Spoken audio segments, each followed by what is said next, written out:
"Where is your mother?" asked my brother, Arthur, looking alarmed as he walked in holding the gift bags on Christmas Day. "I evicted her. She was just taking up space here," my son laughed. My daughter-in-law was sitting on the sofa like she owned the place. My brother, a serious man and a federal judge, picked up the phone and made a quick call. Moments later, their lives were transformed into absolute chaos. But let me tell you how we got here. Because this story didn't start on that Christmas night. This story started long before, back when I still believed that a mother's love could conquer anything, even the coldness of a son who no longer recognized me as the woman who gave him life. The door opened with a sharp thud that made the wooden frame tremble.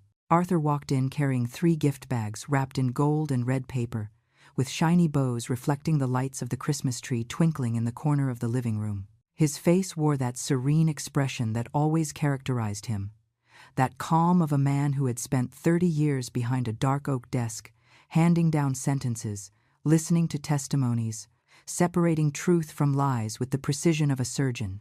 My younger brother, my protector since we were children in that dusty town in the Midwest, back when he would defend me from the kids who made fun of my uneven pigtails and my patched-up shoes.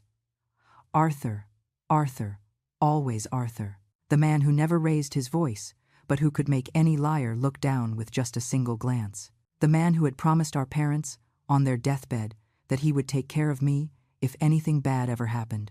And now he was here, in this house that I had bought myself, with the money of my grief, with the blood-stained money of my dead husband. "Merry Christmas," he said with that deep voice that always made me feel safe. "I brought gifts for everyone. Where is Margaret? Where is my sister?" The silence that followed was so heavy it could have crushed the ceramic tile floor. Caleb was standing by the large window overlooking the front yard, that garden I had planted with my own hands when we moved here 15 years ago, back when he still called me Mom with affection, and not with that distant tone he adopted after getting married. He was wearing an impeccable white shirt, black dress pants, and shiny shoes that probably cost more than my entire wardrobe combined. My son, my Caleb, the boy who had cried in my arms when his father died, crushed by those steel beams at the construction site. The teenager who had sworn he would always take care of me, that he would never leave me alone, that I was the most important thing in his life, that Caleb didn't exist anymore. The man standing in front of Arthur was a stranger with my son's face. Caleb turned slowly, and on his lips was a smile, a small, almost imperceptible smile, but it was there. A smile that froze my blood when I saw it for the first time, just 2 hours ago, when he threw my things into black plastic bags and told me to leave. A smile that said he had won something, that he had managed to free himself from a burden, that he was finally free. "I evicted her," he said with that terrifying tranquility, like someone talking about the weather. "She was just taking up space here." The gift bags fell from Arthur's hands. The sound was dull, muffled by the expensive cream-colored carpet that Veronica had chosen 6 months ago, that carpet I couldn't walk on with my old slippers because she said they stained it. The gold ribbons came undone, and one of the packages opened partially, revealing the corner of a purple box. "What did you say?" Arthur's voice came out low, dangerously low.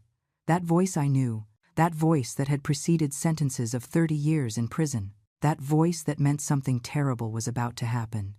And then Veronica moved.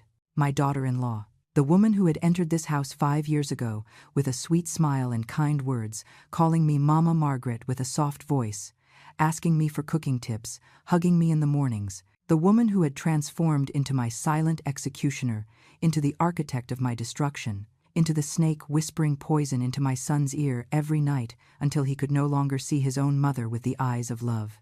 Veronica got up from the large brown leather sofa, that sofa I had chosen when I still had a voice in this house, when I was still consulted on decisions, when I was still treated like the owner and not the intruder.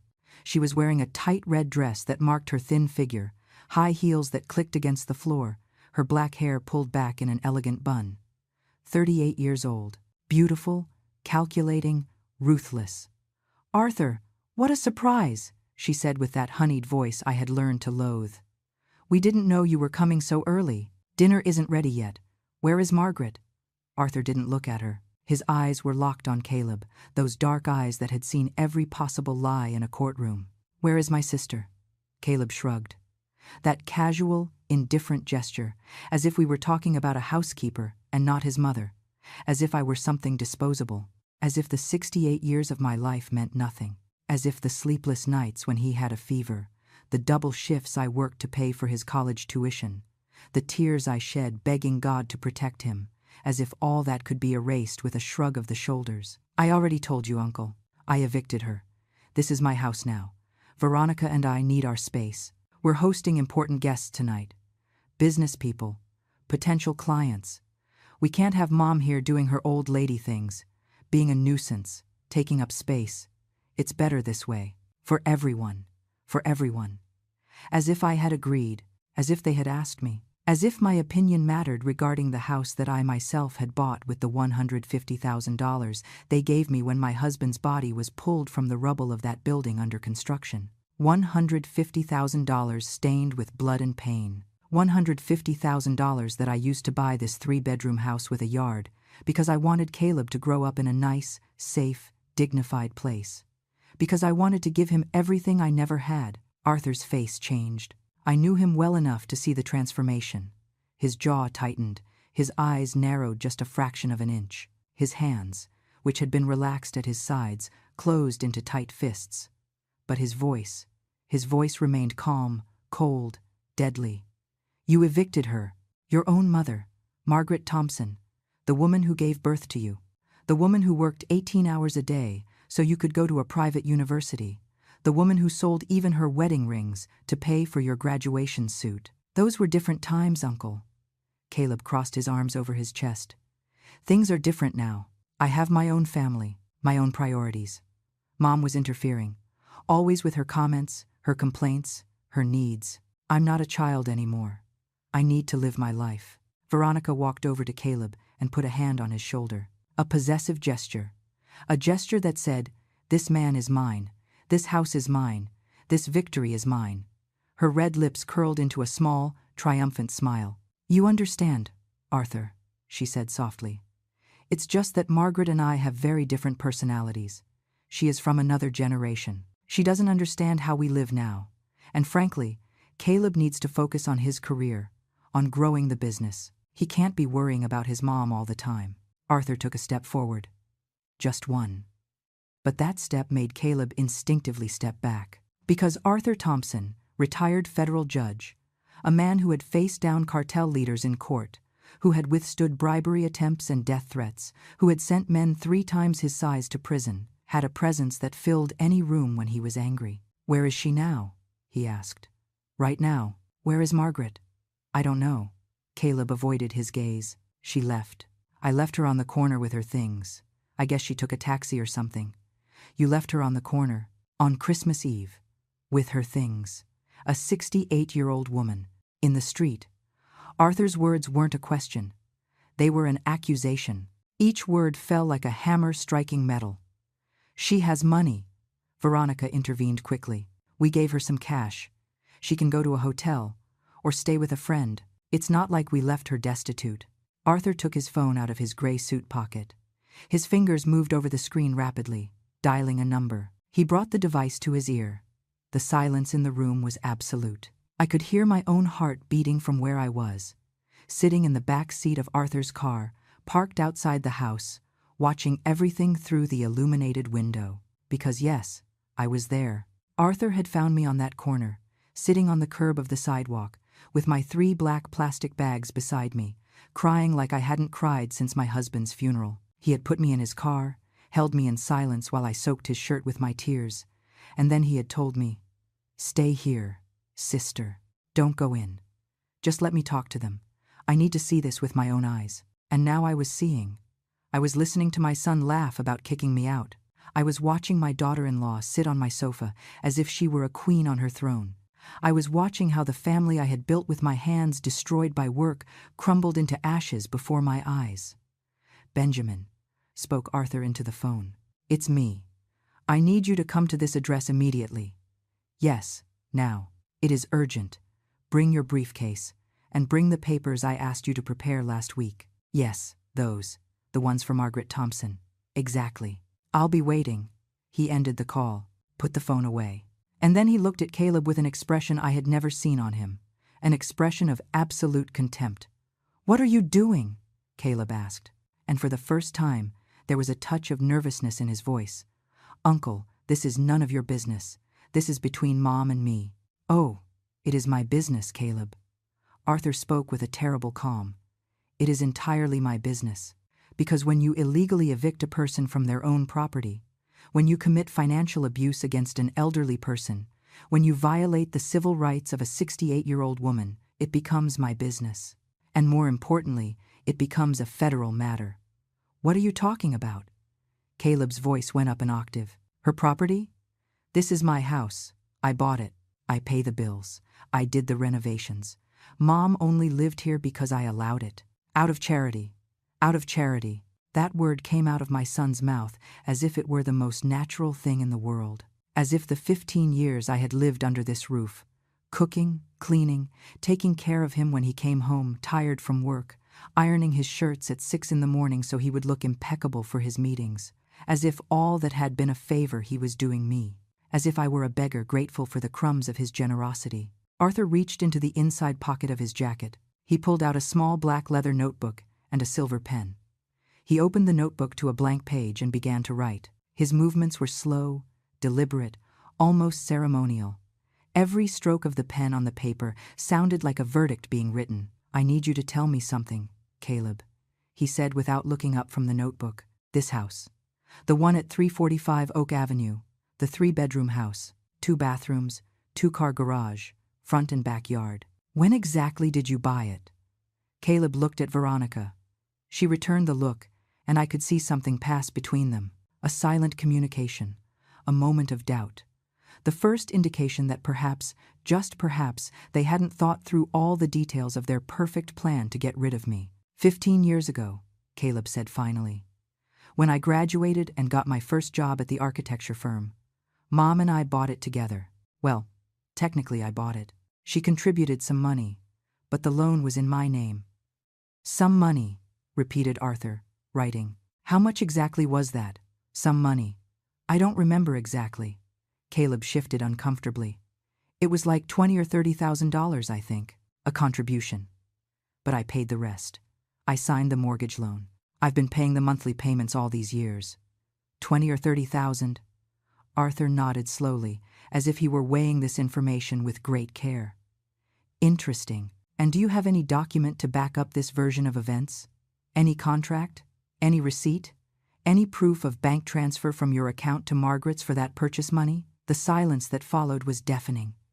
Caleb opened his mouth, closed it, opened it again. His eyes sought Veronica again, but she was looking away, studying her perfectly manicured red nails as if they were suddenly the most fascinating thing in the world. "I don't need documents, Uncle." Caleb tried to sound firm, but his voice trembled slightly. This was 15 years ago. It was a family agreement. Between Mom and me, there was no need for formal papers. Besides, she lived here rent-free for all this time, without paying rent, without paying utilities, without contributing anything. I would say that more than paid back any contribution she might have made. Arthur stopped writing. He looked up. His eyes met Caleb's and held the gaze until my son had to look away toward the ceramic floor. "Lived rent-free," said Arthur quietly.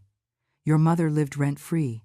The woman who prepared your meals, who washed your clothes, who cleaned your house, who took care of you when you were sick, who welcomed your clients when they came for meetings here, who maintained the garden, who organized your social events. That is living for free, in your definition." "Those are things any mother does," interrupted Veronica. Her voice had lost its honeyed softness and now sounded sharp, defensive. "It's not like we paid her to be a housewife. Living here was her choice. No one forced her." Arthur ignored her completely. He didn't even turn his head in her direction. He kept looking at Caleb with that intensity that made people in courtrooms confess things they had sworn to keep secret.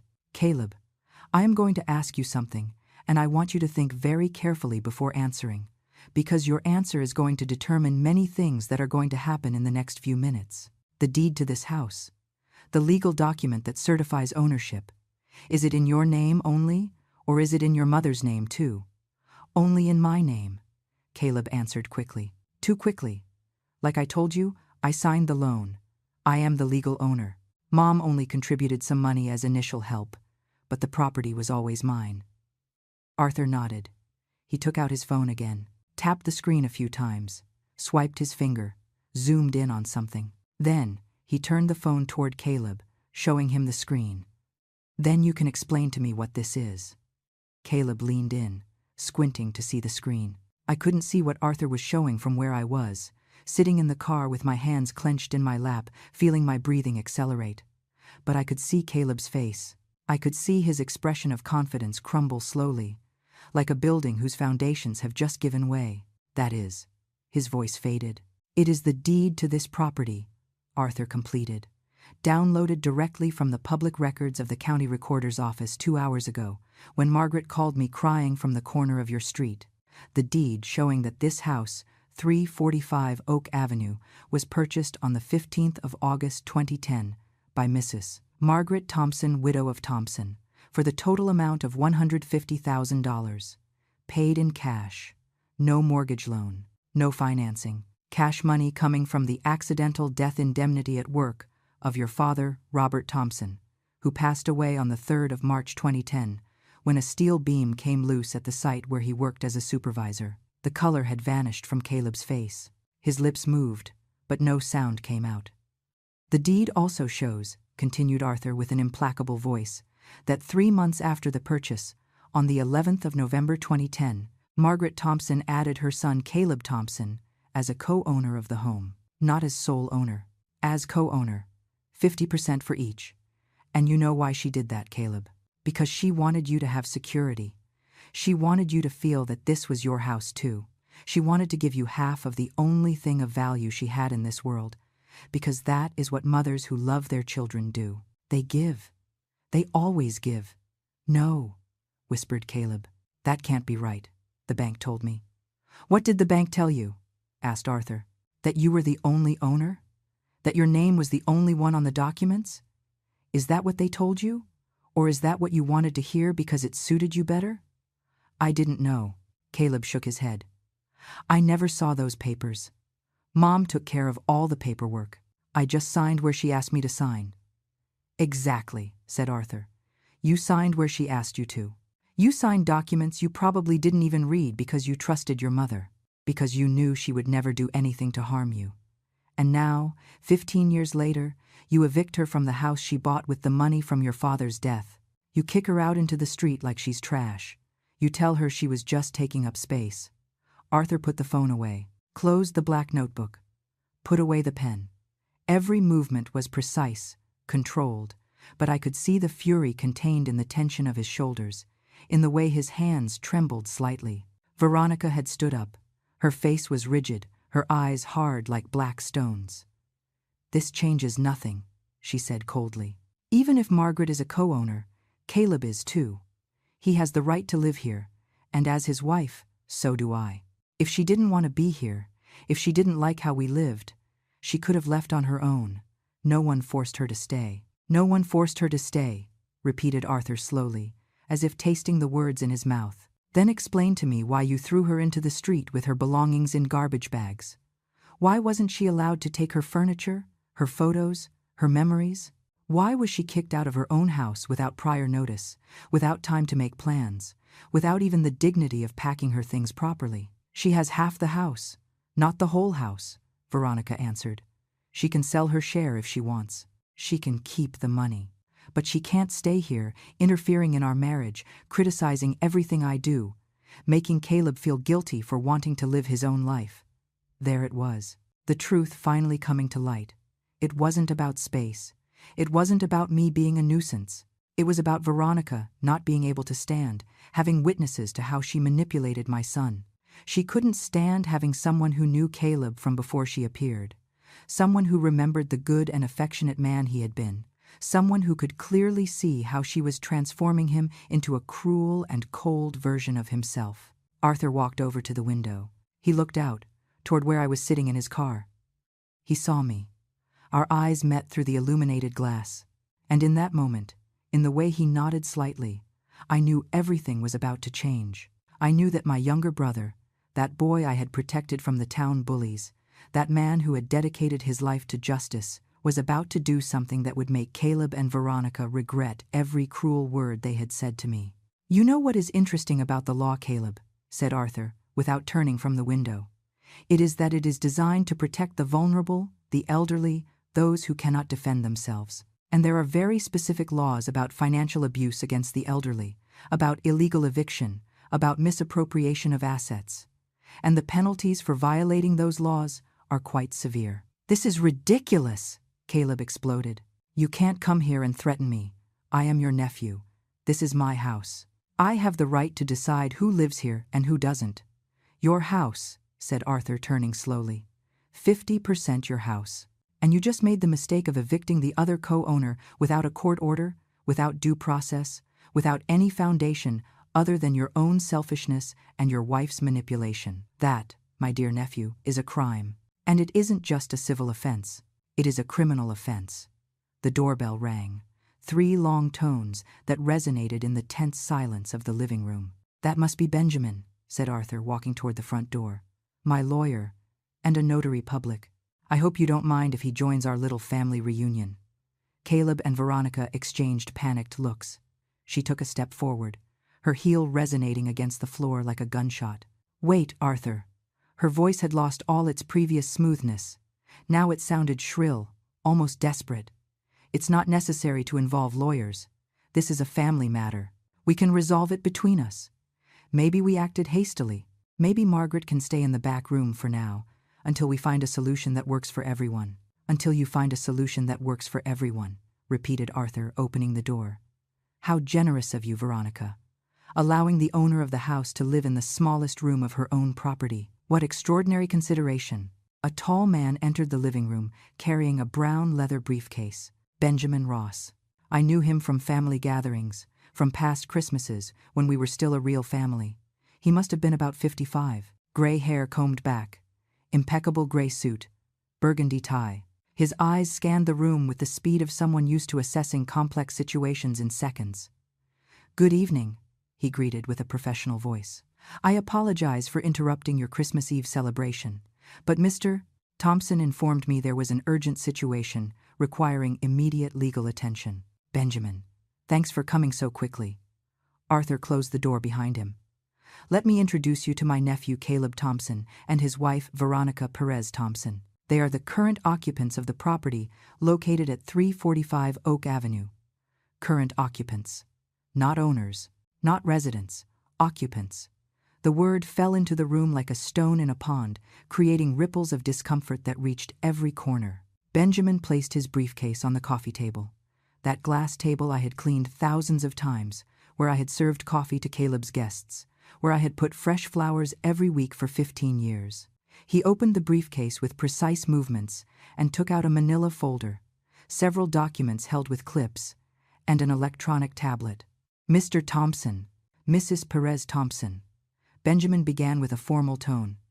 "I am here representing Mrs. Margaret Thompson, legal co-owner of this home. I have been informed that tonight, at approximately 5:30 in the afternoon, you proceeded to remove my client from the property without her consent, utilizing methods that constitute illegal eviction, coercion, and potential financial violence against an elderly adult. That is a lie." Caleb took a step forward, his hands turned into fists at his sides. "No one removed her by force. We asked her to leave. There is a difference." "Ah, so you admit you asked her to leave." Benjamin took a small digital recorder out of his jacket pocket. "Do you mind if I record this conversation? It is completely legal in this state as long as one of the parties consents, and I consent. For documentation purposes, of course. We aren't going to say anything else without our own lawyer present," intervened Veronica, crossing her arms. "That is your right," Benjamin nodded, pressing the record button anyway. "However, I must inform you that I already have sufficient evidence to proceed. Testimonies from neighbors who saw Mrs. Thompson being escorted off the property with her belongings in plastic bags. Text messages and emails documenting a pattern of psychological abuse over the last 6 months. And of course, the property deed clearly demonstrating misuse. Thompson is a legal co-owner of this real estate." Veronica had gone visibly pale. Her hands trembled slightly as she gripped the back of the sofa. "What messages?" she asked with a tense voice. What emails? Benjamin took out the tablet and swiped his finger over the screen. Oh, there are quite a few. For example, this text message you sent to Caleb on October 3rd. I quote verbatim. I can't stand having your mother here anymore. She meddles in everything, criticizes how I cook, how I clean, how I dress. You need to choose, Caleb. Either she goes or I go. End quote. Caleb turned toward Veronica with wide eyes. You told him that. She didn't answer. Her lips were pressed into a thin line, her eyes fixed on the floor. Oh, and this other one, continued Benjamin, from November 23rd. I'm sick of your mother acting like this is her house. I told her she can't use the living room when we have guests. And what do? Nothing. You defend her. You need to set boundaries, or this isn't going to work. He swiped again. Oh, and this is interesting. From December 10th, just 4 days ago. Caleb, I spoke to my father. He has a contact who can get us the papers, so the house is completely in your name. No one has to know. Your mom doesn't even understand these things. It would be easy. Fraud, said Arthur quietly. Conspiracy to commit real estate fraud. Veronica, you just added several more years to your possible prison sentence. Prison, Caleb's voice cracked. Arthur, this is going too far. We are family. You can't do this. Family. Arthur walked up to Caleb until he was inches from his face. You treated your mother like trash. You kicked her into the street on Christmas Eve. You stripped her of her dignity, her home, her security. And now you talk to me about family. Tell me, Caleb, where was your sense of family when you put your mother's things in garbage bags? Where was your respect when you told her she was just taking up space? Where was your love when you left her on the corner, not caring if she had anywhere to go? I couldn't keep watching all this from the car. My heart was beating so fast I felt like it was going to explode. My hands were shaking. I opened the car door. I got out. My legs barely held me up after hours of crying, of feeling my world collapse, of asking myself what I had done wrong to deserve this. I walked up the stone path of the front garden, that garden I had designed, where I had planted the rose bushes that now bloomed in shades of red and pink under the Christmas lights. I climbed the 3 steps of the porch. The door was ajar. I walked in. Everyone turned to look at me. Caleb froze, his face a mask of shock and something else, something that was perhaps shame but arrived too late. Veronica let out a small, gasped cry. Benjamin nodded respectfully in my direction, and Arthur, my dear brother, extended his hand to me. Margaret, he said softly, come in. This is your house. I walked slowly toward the center of the living room. My old shoes on the expensive carpet I could never step on with my slippers. My simple dress, wrinkled after hours of sitting, so different from Veronica's tight red dress. My gray hair messy, while hers remained perfectly pulled back in that elegant bun. But I had something she would never have. I had the dignity of knowing that I had never caused harm on purpose, that I had never manipulated, that I had never destroyed a family out of ambition. Hi, Mom, whispered Caleb. His voice sounded like that of a scared little boy. And for a moment, just for a moment, my mother's heart wanted to soften, wanted to forgive, wanted to reach out and tell him everything would be okay, that we could fix this, that I still loved him despite everything. Because that is what mothers do. They forgive the unforgivable.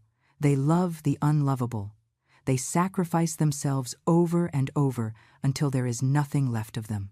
But then I remembered Arthur's words just an hour ago when he picked me up from that cold corner. Sister, he had told me while I cried on his shoulder, there comes a moment in life when forgiving becomes enabling. And enabling abuse is not love. It is self-destruction.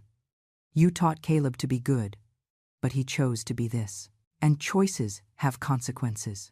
So instead of hugging him, instead of consoling him, instead of doing what I had done for 68 years of my life, yielding and sacrificing and disappearing to make others happy, I did something different, something I had never done before. I raised my head. I straightened my back. I looked my son directly in the eyes. And I said with a firm voice, a voice I didn't recognize as mine because I had never had to use it. I am not your mom right now, Caleb. Right now I am Margaret Thompson, legal co-owner of this property. And I am here to inform you that I want you and your wife to vacate my house within 72 hours. The silence that followed was absolute. I could hear the ticking of the kitchen wall clock, the distant hum of the refrigerator, the sound of my own breath entering and leaving my lungs. "Mom." "No." Caleb shook his head. "You can't do this. You can't kick us out. Where are we going to go? This is our house too." "It was our house," I corrected. "It was our house when we respected each other, when we shared the space with consideration, when I was treated like a human being and not like an old piece of furniture that gets in the way. But you decided that I had no place here, that I was just taking up space, that it would be better if I disappeared. Well, here I am. And now you are the ones who are going to have to find another place to live." "You can't be serious." Veronica's voice had risen almost to a shriek. "This house is worth over $300,000 now. We have invested in it. The bathroom renovations cost $25,000. The new kitchen, $32,000. The air conditioning system, $15,000. That is our money, our work." "And who authorized those renovations?" asked Benjamin, consulting his documents. "Who signed the contracts? Who approved the expenses? Because if improvements were made to a shared property without the written consent of all co-owners, that is another legal violation." Veronica opened her mouth, but no sound came out. Her eyes darted frantically between Caleb and Benjamin, looking for an exit that didn't exist. "The renovations were my idea," said Caleb quickly. "I planned them. I hired the workers." Mom agreed. "Agreed," I repeated, feeling the rage beginning to boil in my chest. "You asked me, Caleb. You asked me if I wanted them to rip out the tiles your father and I had chosen together for the bathroom. You asked me if I wanted them to change the kitchen where I prepared thousands of meals for you. You asked me if I agreed to destroy every memory of your father that existed in this house." "They were old things," he muttered without looking at me. "They needed updating. They were my memories." My voice cracked, but I forced myself to continue. "They were the last pieces of your father I had left. The tiles he installed with his own hands one Saturday in July, sweating under the sun because he wanted our bathroom to be perfect. The kitchen cabinet he built in his workshop because we couldn't afford a new one. The dining room lamp he gave me for our 10th anniversary. All that was replaced, thrown away, destroyed as if it meant nothing." Arthur put a hand on my shoulder, a silent gesture of support, of strength. I breathed deeply, swallowing the tears that threatened to overflow. "Mrs. Thompson," said Benjamin with a soft but professional voice, "I need you to confirm a few things for the legal record. Is it true that you purchased this property on the 15th of August 2010, with the money from the indemnity for the death of your husband, Robert Thompson?" "Yes," I answered. $150,000. Every penny they gave me for my husband's life. I used it to buy this house because I wanted Caleb to have a home. I wanted him to have security. I wanted him never to go through what I went through as a child, living from house to house, without a place to call mine. And is it true that 3 months later you added your son as a co-owner with a 50% share?" "Yes," I answered, feeling the weight of that decision now. I did it because I loved him, because I thought it was the right thing to do, because a mother wants to give everything to her children, even when that everything is the only thing she has.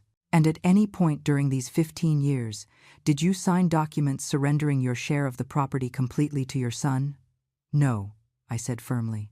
"I never signed anything like that. I never gave up my share. I never renounced my right to this house." Caleb shifted uncomfortably. "Mom, the lawyer who came like 6 months ago, the one who brought those papers to update the house documentation. You signed, remember? You said it was just routine paperwork." I felt like I had been punched in the stomach. I remembered that day. A man in a black suit had come. Veronica was present, smiling, being unusually nice to me. Caleb had told me they needed to update some documents for tax purposes. There were papers, lots of papers. I had signed where they indicated because I trusted my son, because I never thought he would be capable of deceiving me. "What papers were those, Caleb?" asked Arthur with a dangerously calm voice. "They were." Caleb swallowed hard. "They were to simplify ownership. The lawyer said it was better for the house to be in one person's name for legal and inheritance purposes. He said Mom could live here for the rest of her life anyway, but legally it would be simpler if I was the sole registered owner." "Fraud," said Benjamin without raising his voice. obtaining a signature by deceit, asset stripping, breach of trust. Mr. Thompson, you just confessed to several serious crimes in front of a notary public and on an audio recording. I didn't know. Caleb's voice sounded desperate now. Veronica said it was the right thing. Her father knows lawyers. He helped us organize everything.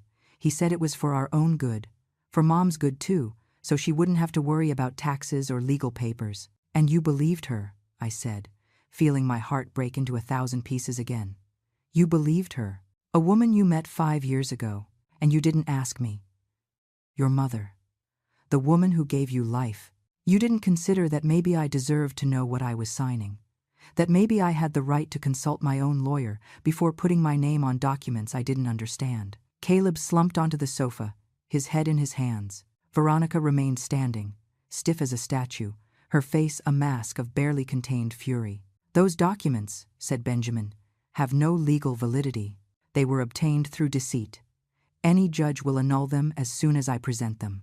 Mrs. Thompson remains the legal co-owner of this house with a 50% share. And, as a co-owner, she has every right to request the eviction of the other occupants if there is evidence of abuse, fraud, or behavior that puts her well-being at risk. Then we are going to sell the house, said Veronica suddenly, her voice cold and calculating again. If Margaret has 50%, we can sell the property and split the money. She takes her share, we take ours, and we all move on with our lives. Arthur laughed. It was a short laugh, humorless. That is your solution, Veronica. Force a 68-year-old woman to sell her house, the only place she has in the world, so you and Caleb can keep $150,000 and go live your perfect life. What else do you want? Exploded Veronica finally. What do you want us to do? Kneel and beg for forgiveness? Live the rest of our lives being punished for a mistake? We get it. We messed up. But you can't ruin our lives over this. A mistake, I repeated slowly. You call this a mistake, as if you had spilled coffee on a shirt, as if you had forgotten an appointment. You stripped me of my home. You humiliated me. You treated me like I was nothing. You manipulated me into signing papers that took away my property. You planned to steal the only thing I had, and you call it a mistake. I wasn't the one who treated you badly, defended Veronica. I was just trying to protect my marriage, to build my own family. It's not my fault you couldn't accept that Caleb had a new life. Couldn't accept, I said, feeling something breaking inside me. Couldn't accept that my son got married. Couldn't accept that he had his own life. That is what you think. Then let me tell you something. Veronica, when Caleb introduced me to you 5 years ago, I welcomed you with open arms. I called you daughter. I taught you Caleb's favorite recipes. I helped you plan your wedding. I spent my savings to pay for the honeymoon you couldn't afford because you had just bought the new car. I defended you when my sister Patricia told me she saw something fake in your smile. My voice rose, something inside me releasing after years of being contained. I took care of you when you had the flu that first winter. I comforted you when you fought with your mother. I lent you my diamond ring, the last gift my husband gave me before dying, so you could wear it to Caleb's company gala because you wanted to look elegant, and you never gave it back. You said you had lost it. But I saw that ring on your finger 3 months ago at Thanksgiving dinner. You had gotten it resized to fit you. You kept my dead husband's ring and never said anything. Veronica paled. Caleb looked at her with wide eyes. That's not true, stammered Veronica. I didn't. Yes, it is, interrupted Arthur. I saw it too at that dinner. I was going to say something, but Margaret asked me not to. She said she didn't want to cause trouble, that maybe there was an explanation, that she didn't want to fight on Thanksgiving. My sister has spent years swallowing pain, accepting humiliations, staying quiet to keep the peace. And you interpreted it as weakness, as permission to keep abusing. Benjamin cleared his throat, bringing the attention back to legal matters. Mrs. Thompson, based on all this information, on the testimonies I have heard tonight, and on the documents I have in my possession, my professional recommendation is the following. First, we need to annul any document you signed without full knowledge of the implications. Second, we need to formally establish your rights as a co-owner. And third, we need to decide if you wish to press criminal charges for fraud, asset stripping, and elder abuse. Criminal charges. Caleb's voice sounded like a wail. Mom, no, please, I can go to prison for this. My career, my reputation, everything would be ruined. I looked at him. At my son, the baby I had carried in my arms, the boy I had comforted at night after his father's death, the young man who had graduated with honors from college thanks to my work at 2 jobs, the man who had become a stranger before my eyes. You should have thought of that before, I said with a voice I barely recognized as mine. You should have thought of your career before kicking me into the street. You should have thought of your reputation before humiliating me in front of your wife. You should have thought of the consequences before stealing my home. But you didn't do any of that. You only thought of yourself, of what you wanted, of what was convenient for you. And now that there are consequences, now that you have to face what you did, you come to me asking for mercy. I am your son, he whispered, and there were tears in his eyes. That has to mean something. It means everything, I answered, feeling my own tears threatening to come out. That is why it hurts so much. Because you are my son. Because I would have given my life for you without thinking twice. Because I spent 68 years loving you more than anything in this world. And you chose a woman you met 5 years ago over the woman who gave you life. I turned to Benjamin, wiping my tears with the back of my hand. What happens if I press charges? I asked. What really happens? Benjamin took a deep breath before answering. Asset stripping through fraud is a felony in this state. The penalty can be from 2 to 8 years in prison, depending on the value of the property involved. Elder abuse adds 1 to 3 additional years. And if conspiracy is proven, meaning multiple people planned these acts together, she would also face charges with similar sentences. Veronica let out a choked sound. She brought her hands to her chest as if she couldn't breathe. Furthermore, continued Benjamin, there would be civil consequences. You could be sued for damages. Caleb's professional license as an architect could be revoked. His assets could be seized to pay restitution. And all this would remain on his permanent record, affecting future employment opportunities, credit, even where they can live.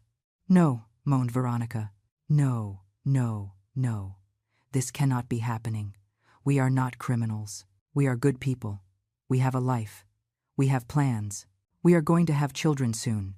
You can't destroy us like this. Good plans, I said bitterly. Plans that included getting rid of me first? Tell me, Veronica, where was I going to be in those family plans of yours? In what cheap nursing home did you plan to put me when you could no longer use me as a free servant? It wasn't like that, she shook her head frantically. We just wanted our space. We just wanted privacy. We weren't going to abandon you. We were going to help you find a good place where you lived comfortably. A good place, I repeated. Like the street corner where you left me today. That kind of good place. Arthur approached me and took my hands in his. His eyes sought mine with protective intensity.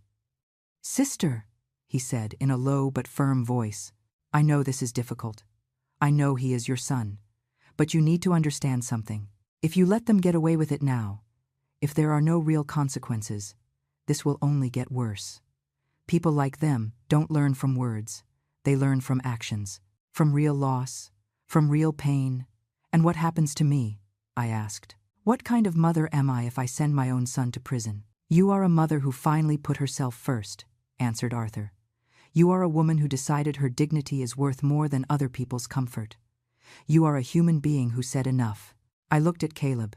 He was sitting on the sofa with his head still in his hands, his shoulders shaking. Veronica was standing behind him, her red nails digging into the back of the sofa, her face a mixture of terror and rage. And in that moment, something inside me changed, something fundamental and deep. My whole life had been defined by being a mother, by giving, by sacrificing, by putting myself last.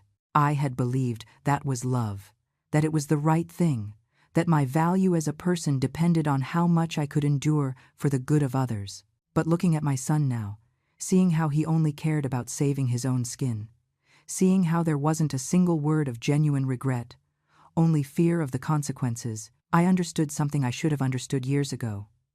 True love does not destroy. True love does not annul. True love does not turn a person into a ghost in their own life.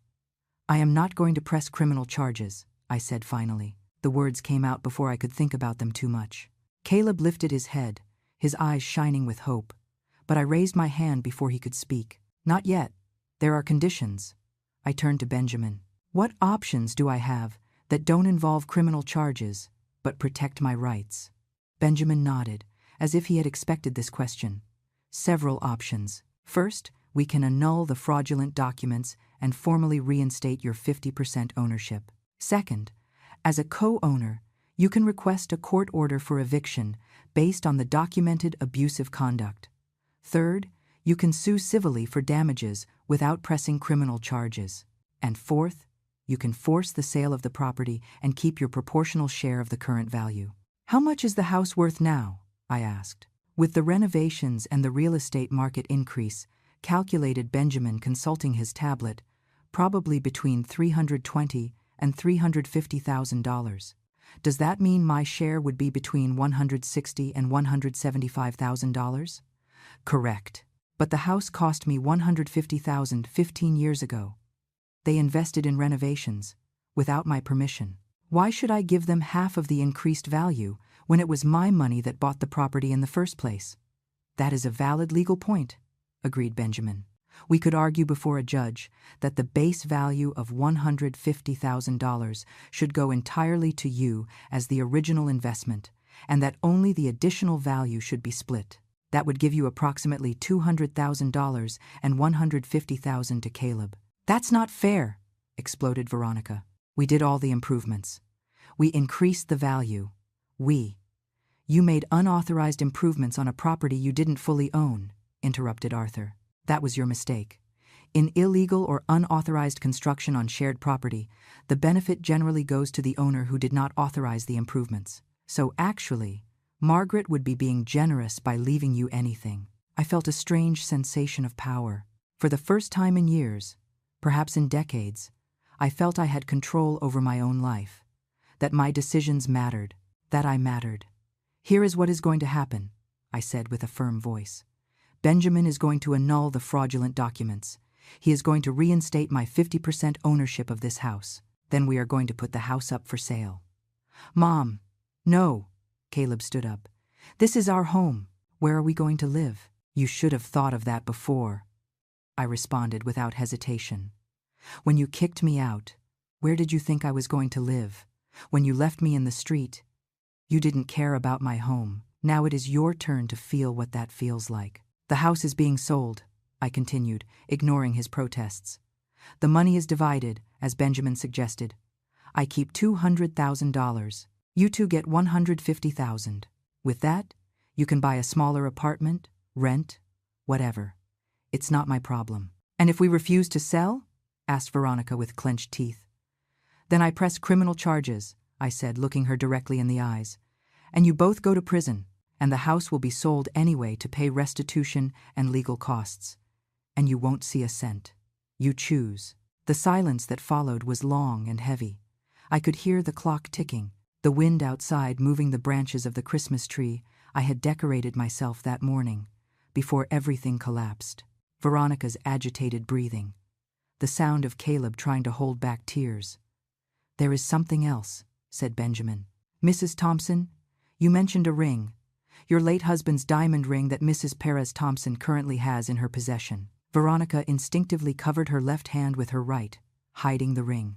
That ring, continued Benjamin, was given to Mrs. Perez Thompson on loan, not as a gift. Retaining it constitutes misappropriation of another's property. The sentimental value, although difficult to quantify in legal terms, is significant. I recommend it be returned immediately. No, Veronica stepped back. This ring is mine. Margaret gave it to me. I lent it to you, I corrected, for a specific occasion, and you never gave it back. It was years ago, she argued. If you really wanted it back, you would have said something sooner. I did, I replied, feeling the rage bubbling up. I asked you 3 times. 3 times I asked you for my ring, and every time you told me you were still looking for it, that you were sure it would turn up, that it was probably in some moving box. You lied, for years, and now you wear it as if it were yours. Veronica, take off the ring, said Caleb with a tired voice. Please, enough. No, She clenched her fist tight. I am not giving her anything. She is taking everything from us. Our house, our future, our dignity. I am not giving her this too. Arthur stepped forward, his face serious as granite. Veronica Perez Thompson. That ring is the documented property of my sister. It was purchased by her late husband, Robert Thompson, on the 12th of June, 1983. I have the original receipt. I have photographs of Margaret wearing that ring for 30 years. And I have witnesses who heard when she lent it to you 3 years ago for the company gala. If you don't return it right now, I will add theft to the list of potential charges. Veronica's hands trembled. Her eyes darted frantically among everyone present, looking for an exit, an ally, anything that could save her. But Caleb had looked away. Benjamin watched her with a neutral but implacable expression. Arthur looked at her with the weight of 30 years of judicial experience. And I looked at her with the pain of 3 years of accumulated lies.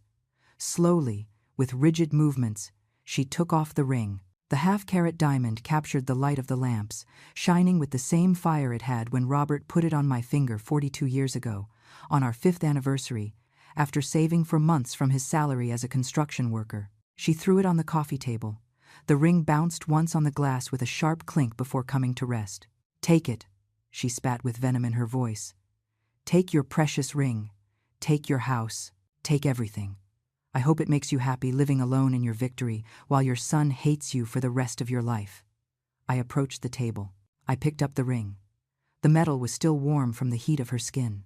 I held it in my palm, feeling the familiar weight, remembering Robert's smile when he gave it to me, remembering how he had told me that diamond was small but real, like our love, like our life together. I put the ring on my finger. It fit perfectly, as it always had. I don't need this ring to make me happy, I said, looking at Veronica. It already makes me happy, because it reminds me of a man who loved me truly, who respected me, who never made me feel like I was less than him. And it reminds me that I was once loved by someone who valued who I was, not what I could give him. I turned to Caleb. He was looking at the floor, unable to meet my eyes. Your father would have been so disappointed in you, I said quietly. He spent his life working to give us a future. He died building buildings for other people because he wanted you to have opportunities he never had. And you used those opportunities to become someone who kicks his own mother into the street. I didn't want to, whispered Caleb. I just wanted Veronica to be happy.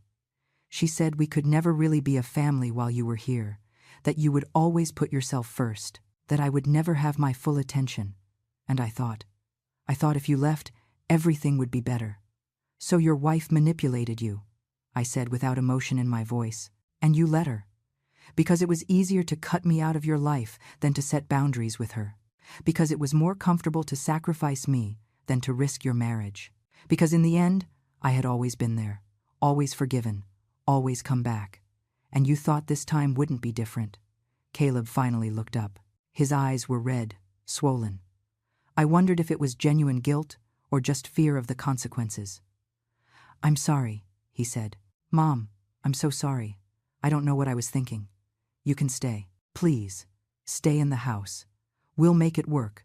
Veronica and I can change. We can be better. I looked at my son. I saw the 5-year-old boy crying in my arms after nightmares. I saw the teenager bringing me flowers when I found out I lost my job at the factory. I saw the young man promising at his father's funeral that he would always take care of me. All those Calebs had existed once, but the man in front of me now was different. He was a stranger who only said, I'm sorry, because he was scared, not because he truly understood the harm he had caused. No, Caleb, I said, feeling a strange peace settling over me. I am not going to stay. I am not going to live in this house again. Because every time I walked through that door, I would remember how you threw me out of it. Every time I sat in that living room, I would remember how your wife forbade me to be there. Every time I cooked in that kitchen, I would remember all the times you criticized my food. This house is no longer my home. It stopped being so long before today. Benjamin cleared his throat. Mrs. Thompson, if you are determined to sell, I need you to sign some documents tonight to initiate the process. I also need Caleb and Veronica to sign accepting the terms. If they refuse, we will proceed with the judicial route. They are going to sign, I said with certainty, because the alternative is much worse for them. Caleb looked at Veronica. She had her face petrified in an expression of pure hate, but she nodded slightly. She knew when she had lost. "We will sign," said Caleb with a dead voice. "We'll do whatever you ask." Benjamin took several documents out of his briefcase. He spread them out on the coffee table, next to the Christmas gifts Arthur had brought, and that lay forgotten on the floor. He began to explain each document with a professional voice, pointing to lines, explaining legal terms. Asterisk. This document voids any transfer of property signed under false pretenses. This reinstates the 50-50 co-ownership. This authorizes the sale of the property. This establishes the division of proceeds. And this is a non-aggression agreement stating that no party will file additional charges as long as the terms are met. Asterisk. Caleb signed first. His hand shook so much he could barely hold the pen straight. His signature, usually clear and architectural, came out as deformed scrawls. Veronica signed next, pressing the pen so hard against the paper she almost tore it. Every stroke was violent, full of contained rage. Then it was my turn. I took the pen Benjamin offered me. My hand was steady, steadier than it had been in years. I signed my name clearly. Margaret Thompson. Not widow of Thompson. Just Margaret Thompson. A woman. A human being. A person with rights and dignity. Arthur signed as a witness. Benjamin as a notary. "That's it," said Benjamin, gathering the documents. "From this moment, the property will be on the market. I recommend a reputable real estate agency that can handle the sale quickly. With the current market, I would estimate between 4 and 6 weeks to find a serious buyer." 4 to 6 weeks, repeated Veronica bitterly. "Where are we supposed to live afterwards?" "You have $150,000 coming," answered Arthur. "Use it wisely. Find a place you can afford. Learn to live within your means. Learn, for the first time, what it is to build something from scratch without using other people." "And in the meantime," asked Caleb, "during these 4 to 6 weeks, can you stay here?" I said, surprising everyone, including myself. "But there are rules. Arthur and Benjamin are going to document the current state of the house with photographs and video. Any damage, anything missing, any attempt at sabotage, and I press charges immediately. Do you understand?" Caleb nodded quickly. Veronica clenched her jaw, but said nothing. "And I continued, "am not going to step foot in this house again. Not until it is sold and I have to pick up the few things of mine that really matter. My clothes, my photos, my personal documents, I want them packed and delivered to Arthur's house tomorrow before noon." "Who is going to pack?" asked Veronica with a defiant tone. "You are," I answered. "You are going to pack every single one of my belongings carefully. You are going to treat them with respect, and you are going to deliver them complete and undamaged. Because Arthur is going to be present supervising, and he has a detailed list of everything that belongs to me." Arthur took out his phone. "During the last 2 hours, while Margaret was in my car, I took photographs of her entire room, of her closet, of her drawers, of every personal object she has in this house. I have complete photographic documentation. So yes, I will know if something is missing." Veronica seemed to want to say something else, but Caleb put a hand on her arm, stopping her. "Just do it," he murmured. "We already lost. Just let's finish this." Benjamin put the documents back in his briefcase. "Mrs. Thompson, Mr. Thompson, this concludes the initial legal process. You will receive certified copies of all documents within 48 hours. The real estate agency will contact you within a week. And remember, the non-aggression agreement is conditional. Any violation of the terms voids it automatically." "Understood," said Caleb with a dull voice. I turned toward the door. Arthur picked up the gift bags he had brought, those bags that had fallen to the floor what seemed like years ago, but had actually been less than 2 hours. "Wait." Caleb's voice stopped me. "Mom, wait, please." I stopped, but I didn't turn around. "I know I have no right to ask you for anything," Caleb continued. "I know I ruined everything, but you need to know that I loved you, that I still love you, that I never wanted things to get to this point." I turned slowly.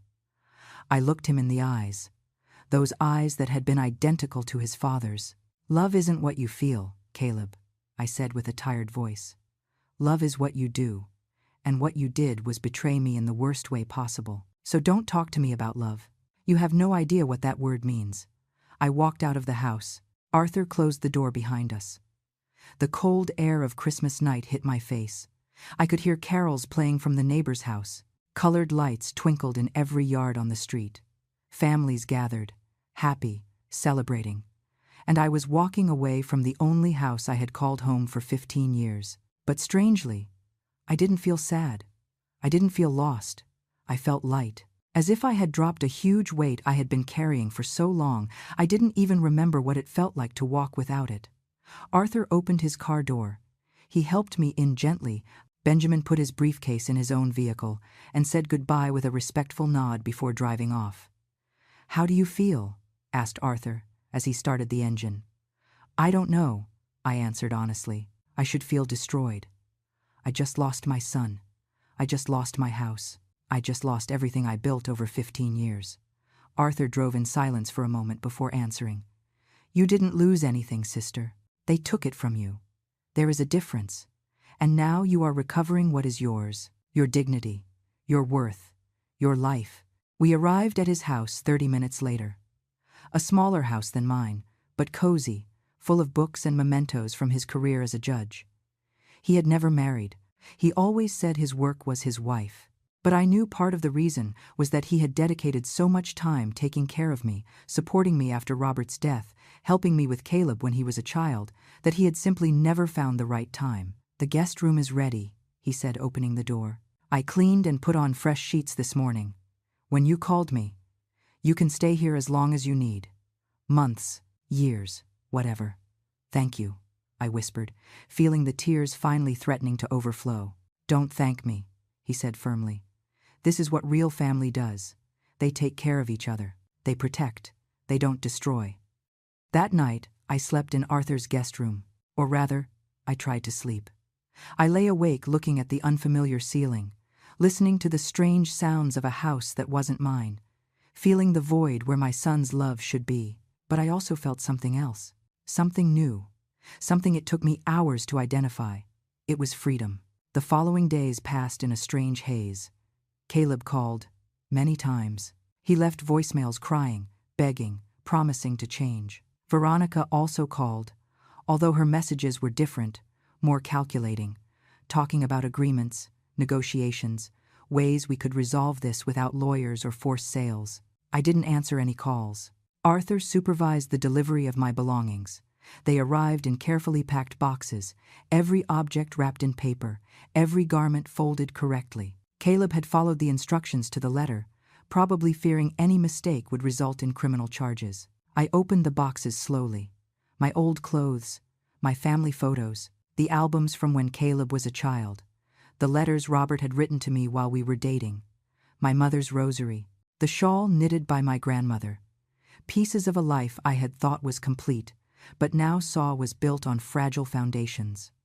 A week after Christmas, the real estate agency contacted all parties. The house was officially on the market. The suggested listing price was $335,000. With market conditions and the desirable location, they expected quick offers. 2 weeks later, the first offer arrived, $320,000. Cash. Closing in 30 days. Benjamin gathered us all in his office to discuss the offer. I arrived with Arthur.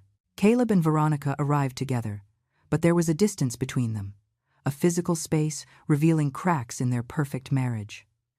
"It's a good offer," said Benjamin. "The market is competitive, but this is solid. My recommendation is to accept." "We accept," I said immediately. Caleb nodded without saying a word. Veronica signed the acceptance documents with abrupt movements. "Closing is scheduled for February 20th, informed Benjamin. "By that date, the property must be completely vacated. Mr. and Mrs. Thompson have until February 15th to move out and leave the house in sale condition." During those weeks, I received more calls, family members who had found out about the situation. My sister Patricia, who lived in San Diego, called furious. "I always knew that woman was a viper," she said, referring to Veronica. "I told you at the wedding. I told you something didn't fit. But no, You wanted to give her the benefit of the doubt. You wanted to believe Caleb had found true love. You were right, I admitted. About everything. And now what are you going to do? She asked. Where are you going to live? I don't know yet, I answered. Arthur says I can stay with him as long as I want, but I need to find my own place. I need to start over. With $200,000 you can buy something nice, Patricia pointed out. Something small but yours. Completely yours. Without ungrateful children. Without manipulative daughters-in-law. She was right. With $200,000, I had options. I could buy a small condo. I could invest part of the money and live off the combined interest and my pension. I could finally live for myself for the first time in 68 years. But before I could make plans, something happened. Caleb appeared at Arthur's door one night in mid-February. I was in the living room reading when the doorbell rang. Arthur opened the door, and his expression hardened immediately. "What are you doing here?" he asked with a cold tone. "I need to talk to Mom," said Caleb. His voice sounded broken, desperate. "Please, Uncle, just 5 minutes." Arthur turned to me. "The decision is yours, sister." Part of me wanted to tell him to leave, that I had already heard enough empty apologies. But another part, that maternal part that never dies completely no matter how much they hurt you, needed to know what was so urgent. "Let him in," I said finally. Caleb entered. He looked terrible. He had lost weight. He had deep, dark circles under his eyes. His clothes were wrinkled. This was not the successful and impeccable man who had stood in that living room weeks ago. This was a destroyed man.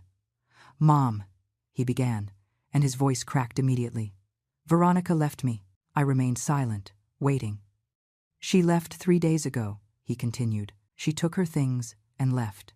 She said she wasn't going to stay with a loser who couldn't even keep his own mother under control. She said I was weak, that I let myself be manipulated by you and Uncle Arthur, that I ruined our future." He let the words settle in the air between us.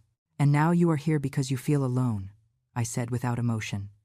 "Because your wife abandoned you when things got tough, because you finally saw who she really was." "No," he shook his head. "I am here because you were right. About everything. About her.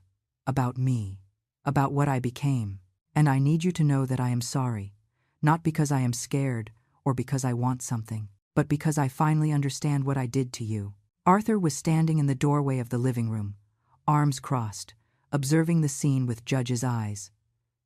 "You understand," I repeated. "What exactly is it that you understand, Caleb?" He wiped tears with the back of his hand. "I understand that I spent 5 years letting someone else destroy the most important person in my life. I understand that I changed who I was to please a woman who never really loved me. I understand that I kicked my own mother into the street because it was easier than confronting my wife. I understand that I am a coward." His voice rose, full of self-inflicted pain. "I understand that I betrayed everything Dad taught me. I understand that I broke the heart of the only person who was always there for me. I understand that I don't deserve your forgiveness. But I needed to tell you. I needed you to know that I finally see it. I finally see the monster I became." I looked at him. This broken man in front of me. My son. And I felt nothing. I didn't feel the urgency to console him. I didn't feel the impulse to hug him and tell him everything would be okay. I didn't feel the need to sacrifice myself once more to alleviate his pain. I felt compassion, but it was a distant compassion, like what you feel for a stranger suffering in the street. It wasn't the unconditional and blind love that had defined our relationship for 42 years. "I believe you," I said finally. "I believe you regret it. I believe you finally see what you did.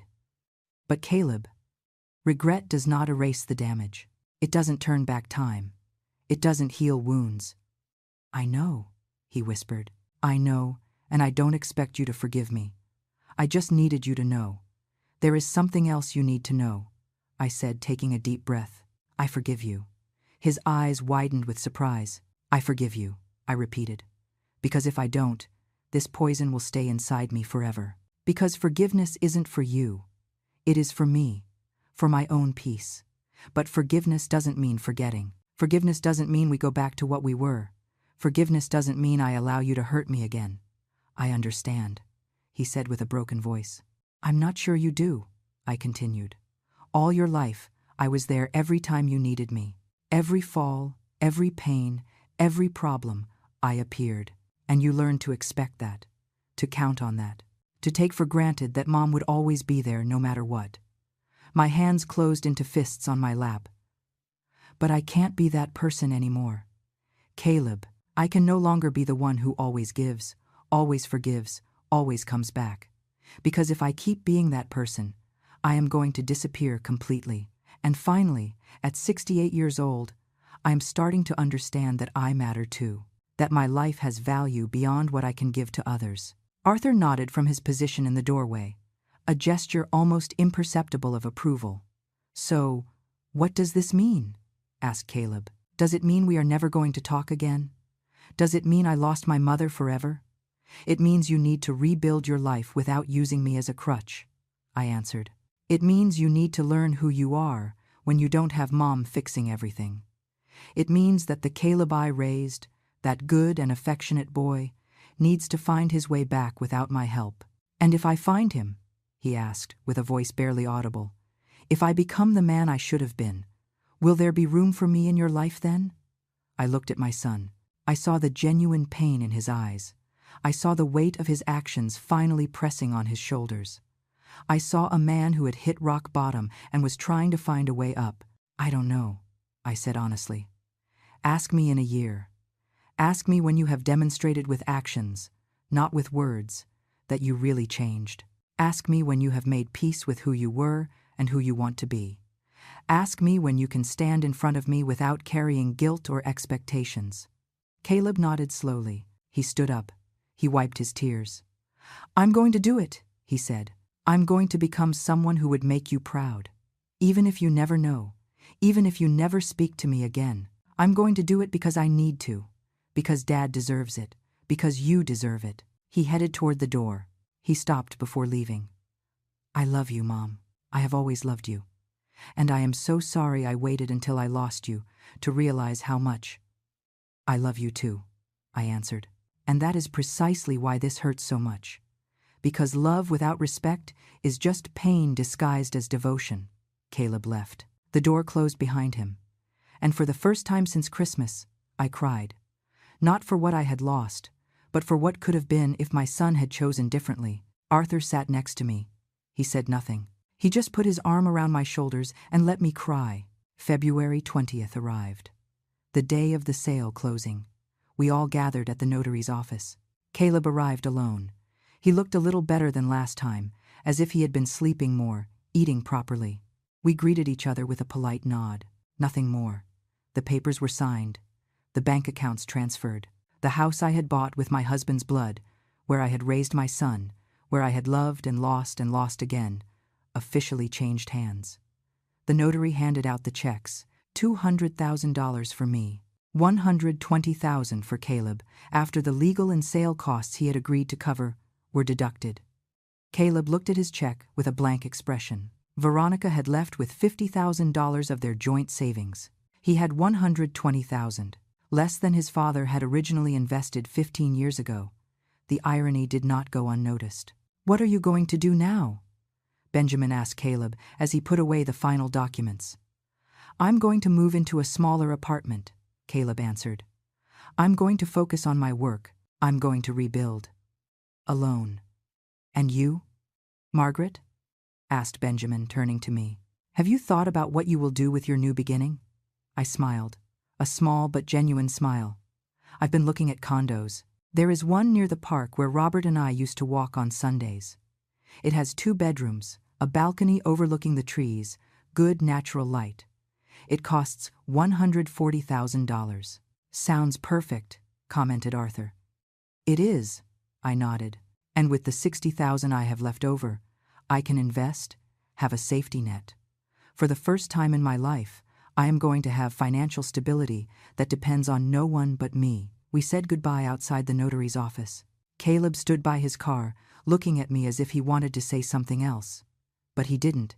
He just raised his hand in a gesture of farewell. I returned the gesture, and then Arthur and I left. 3 weeks later, I moved into my new condo. It was smaller than the house, of course, but it was mine. Completely mine. The walls were painted a soft cream color I chose. The furniture was a mix of new pieces I bought and some old things I had saved from my previous life. The photos on the walls were of Robert, of my parents, of Arthur, of Caleb as a child. But there were no recent photos of Caleb. Not yet. Patricia came to visit me from San Diego. She stayed a week, helping me decorate, cooking together, laughing about old memories. "You look different," she told me one night while we drank tea on my new balcony. "I can't explain it exactly, but you look more you." "I feel more me," I admitted. "I feel like I had been wearing a costume for years and finally took it off." "It's because you stopped living for others," she said wisely. "You stopped measuring your worth by how much you could give. You started understanding that your existence has value in itself." She was right. For 68 years, I had defined my value by my utility. I was valuable because I was a mother, because I was a wife, because I cared, cooked, cleaned, gave. But now, sitting on my own balcony, in my own space, with my own future, I understood I had been valuable the whole time, not for what I did, but for who I was. Months passed. I established a routine. I joined a book club at the local library. I started taking painting classes on Tuesday afternoons. I made friends, women my age who were also navigating life after losses, divorces, betrayals. We shared stories. We laughed. We supported each other. Arthur came for dinner every Sunday. Sometimes he brought old movies we watched together. Sometimes we just talked, remembering our childhood, sharing thoughts on life. In June, 6 months after that terrible Christmas, I received a letter.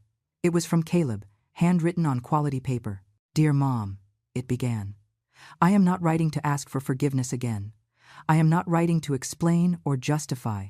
I am writing because I wanted you to know that I am working on myself. I started therapy. I am facing the things I avoided for years. I am learning about boundaries, about manipulation, about how I lost my way." The letter continued for 3 pages. It spoke of his therapy sessions, of how he was starting to understand the patterns of his relationship with Veronica, of how he had allowed his need for approval to turn him into someone he himself didn't recognize, of how he was learning to be alone, to be self-sufficient, not to seek external validation. "I don't expect a reply," ended the letter. "I just needed you to know that the work is being done, that your son is trying to find his way back to the person Dad would have wanted him to be. I love you. I will always love you, and someday I hope to be able to demonstrate it to you in ways that really matter." I folded the letter carefully. I put it in a drawer in my desk. I didn't answer. I wasn't ready yet. But I kept it, and that was something. A full year passed since that Christmas. December arrived again, bringing cold air and bright lights and carols in every store. But this year was different. This year, I had my own tree in my own living room. This year, Arthur and Patricia were coming to my house for Christmas dinner. This year, I was the hostess of my own celebration. On Christmas Eve morning, while I was preparing the turkey and setting the table, the doorbell rang. I wasn't expecting anyone until the afternoon. I opened the door and found Caleb. But it wasn't the Caleb I had seen in February at the notary's office. This man looked healthy. His eyes were clear. His posture was different, straighter, but somehow more humble at the same time. He was carrying a small box in his hands. "Hi, Mom," he said with a soft voice. "I know I didn't ask permission to come, and if you want me to leave, I will leave immediately. But I wanted to bring you this." He extended the box. I took it with trembling hands. I opened it. Inside was a photo frame. But it wasn't just any photo. It was a photograph of Robert and me the day we bought the house. I didn't know this photo existed. We were standing in front of the front yard, Robert with his arm around my shoulders, both smiling with that pure happiness that only comes when you achieve something you thought you could never have. "I found it when I was packing my things from the house," explained Caleb. "It was in a box in the attic. Dad must have taken it with the camera timer. And when I saw it, I knew I had to give it to you, because that house was always yours. It was always the dream you built together, and I had no right to take it from you." Tears began to run down my cheeks. I touched the glass of the frame, tracing the outline of Robert's face. "Thank you," I whispered. "There is something else," said Caleb. something I need to tell you. I have been in therapy for 11 months, and my therapist helped me understand something important. For years, after Dad died, I turned you into my everything. You were my mother, my father, my support, my whole world. And when Veronica arrived, she saw that. She saw how much power she had over me, and she felt threatened. He paused, organizing his thoughts. She manipulated me, yes, but I allowed it because deep down, part of me felt I needed to choose, that I couldn't have both things, my mother's love and my wife's love, and I chose wrong. I chose the person who made me feel necessary in ways that inflated my ego, instead of the person who loved me unconditionally without asking for anything in return. He took a deep breath. Now I understand it was never a choice between you two. It was a choice between being manipulated or setting healthy boundaries. It was a choice between losing myself or maintaining my integrity, and I failed. I failed spectacularly. But I am learning, I am growing, and I wanted you to know that I am not looking to go back to being your son like before. I am looking to build something new, something healthier, something where we both have space to be ourselves. I looked at him truly for the first time in a year. I saw sincerity in his eyes. I saw maturity that hadn't been there before. I saw a man who had done the hard work of looking in the mirror and not looking away from what he saw. "Come in," I said finally. "There is fresh coffee." His face lit up with cautious hope. "Really, really. But Caleb, you need to understand something. This is not instant forgiveness. This is not going back to how we were. This is a beginning. A very small beginning. And every step from here on out is earned, not taken for granted." "I understand." He nodded quickly. "I understand completely." He entered. He sat at my small kitchen table. I poured coffee. We sat in silence for a moment, the weight of a year of separation between us. "Tell me," I said finally. "Tell me about your life now. About who you are when you don't have Veronica telling you who to be, or me covering your back." And he spoke. He told me about his small but tidy apartment, about how he had learned to cook his own meals, about how he had rebuilt his architecture business from scratch after several clients abandoned him when his reputation suffered from the divorce, about the friendships he had let wither during his marriage and was now trying to repair, about the nights he spent alone, facing who he was without distractions. "And most importantly," he continued, "I learned to be okay with myself, to not need constant validation, to not look for someone to complete me because I finally understood I needed to be complete by myself first." I smiled slightly. "Your father would have been proud to hear that." Caleb's eyes filled with tears. "I hope so. I hope that from wherever he is, he can see that I am trying, that I didn't give up, that his son is finding his way back." We spent 2 hours talking. It was awkward at times. There were long silences. There were moments where old wounds threatened to open again. But there were also moments of genuine connection, moments where I saw flashes of the boy I had raised, moments where I felt that maybe, just maybe, something could be rebuilt from the ashes. "I need to go," he said finally, looking at his watch. "I know you have plans for tonight, and I don't want to invade your space." He stood up. "Me too." "Caleb," I said as he headed to the door, "the letter you sent in June." I read it, all the words, and it meant something. Not enough to reply at that moment, but it meant something. "That is more than I deserved," he answered with a soft voice. "Probably," I nodded. "But here is the thing about mothers. Even when their children break them, even when they need to distance themselves to protect themselves, a part of them always waits, always keeps a small window open, and you just push that window a little more." "Can I write to you again?" he asked. "Tell you about my progress, keep you updated on my life, without expecting replies, just so you know I'm still working." "You can," I said after thinking about it for a moment. "And this time, I'll probably reply. I don't promise when. I don't promise how often. But I'll probably reply." Caleb smiled. It was a small, sad, but genuine smile. "That is more than I dared to hope for. Thank you, Mom, for giving me a chance, for not closing the door completely." He left. I closed the door and leaned against it, holding the frame with the photo of Robert and me. I looked at that image of 2 young people, full of hope, starting their life together. And I thought about everything I had lived since then. The love, the loss, the betrayal, the rebirth. Arthur arrived that afternoon with Patricia. They saw the new frame on my shelf and raised their eyebrows with questions. I told them about Caleb's visit, about our conversation, about the small step we had taken. Be careful, warned Patricia. Don't let him hurt you again. I won't, I promised. But I'm not going to close my heart completely either. There is a difference between protecting yourself and becoming so hard you can no longer feel anything. Arthur nodded with approval. That is the wisdom you were looking for, sister. It is not revenge. It is not blind forgiveness. It is balance. It is knowing when to open and when to close. It is honoring your pain without letting it define you. We dined together that night. We laughed. We shared stories. We toasted to new beginnings and second chances, and the strength that comes from surviving what you thought would destroy you. And later, when Arthur and Patricia left, and I remained alone in my small condo, I sat on my balcony wrapped in a blanket, looking at the city lights. I thought about the woman I had been a year ago, the woman sitting on a cold corner with her belongings in garbage bags, feeling like her life had ended. That woman had believed her value ended where her utility ended, that without someone to take care of, she was no one. That love meant infinite sacrifice without limits or protections. But I wasn't that woman anymore.